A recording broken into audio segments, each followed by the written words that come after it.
So, ayun nga po, may ilang komento, na pabor nga po daw itong si Mami Ellen, sa pa-surprise ni Edong Singsing, kay Beyonce.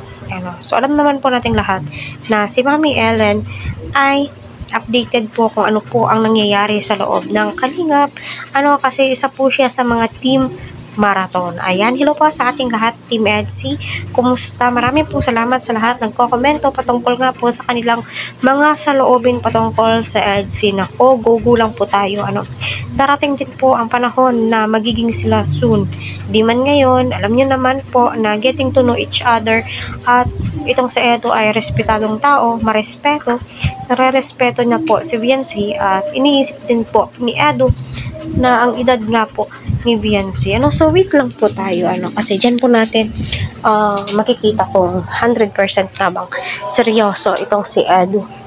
Hindi nga ba, or baka puro vlog lang daw po. So abang-abang po tayo. My God, huwag po tayong mawalan ng pag-asa. Di naman po pwede kapag sinabi po natin ay gagawin agad. No, kasi sila po ang magdi-decision yan, kasi sila naman po, yung magsasama, charot, so napaka-advance naman po nating mga supporters, alam niyo naman po kasi, masaya po tayo sa mga sinusuportahan po natin na nagkakasundo at nagkakatuluyan po sila, hindi lamang po sa vlogs, at alam naman po nating lahat na may mga napatunayan na po ang Kalingap serye. Yun po yung kay Rachel at kay Roel, pinsan din po ni Rob, itong si Roel, so first cousin po niya, sa father side. So gayon pa man, my God, go lang po tayo ng go, at panalangin po natin kung darating man ang panahon na magiging sila naway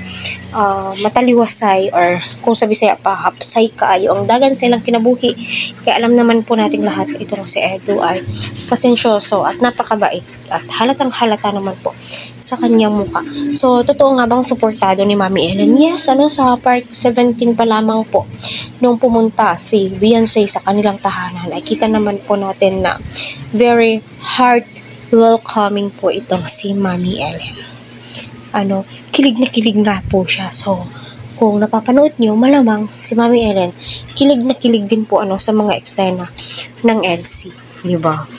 Sana all, so at ito naman kung si Beyonce, masasabi mo po talaga ideal girlfriend naman po talaga si Beyonce. Bukod sa mabait, masinop sa pera, hindi po siya maluho, hindi po siya materialistic. Kung kita nyo, kung ano lamang po yung mga ibinibigay ng Team Kalingap sa kanya, kontento na po siya, at yun din po yung isinusuot niya, kitang-kita, so napakasarap pong bigyan si Beyonce ng mga kagamitan, kasi gamit na gamit po ng pamilya niya, di ba?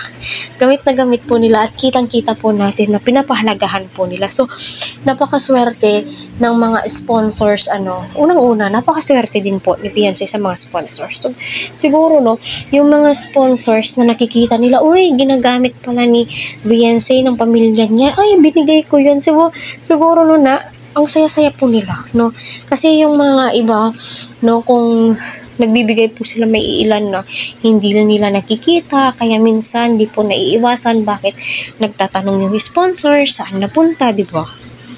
Ayun, so yes, naniniwala po ako 100%, or 200%, kasi Mami Ellen ay suportado niya po, yung nangyaring birthday celebration ni Beyonce. So sayang lamang, or hindi ko lang po nakita na andun si Mami Ellen. Siguro nandun din po siya, kasi birthday ni Beyonce yan, sinusuportahan niyang EDSI, di ba? Kaya sana hagip din siya sa camera minsan, para sa ganun ay may proof po talaga tayo, kasi alam niya naman po, puro na lang po tayo haka-haka, kahit na haka-haka minsan ay nagkakatotoo naman din po, di ba?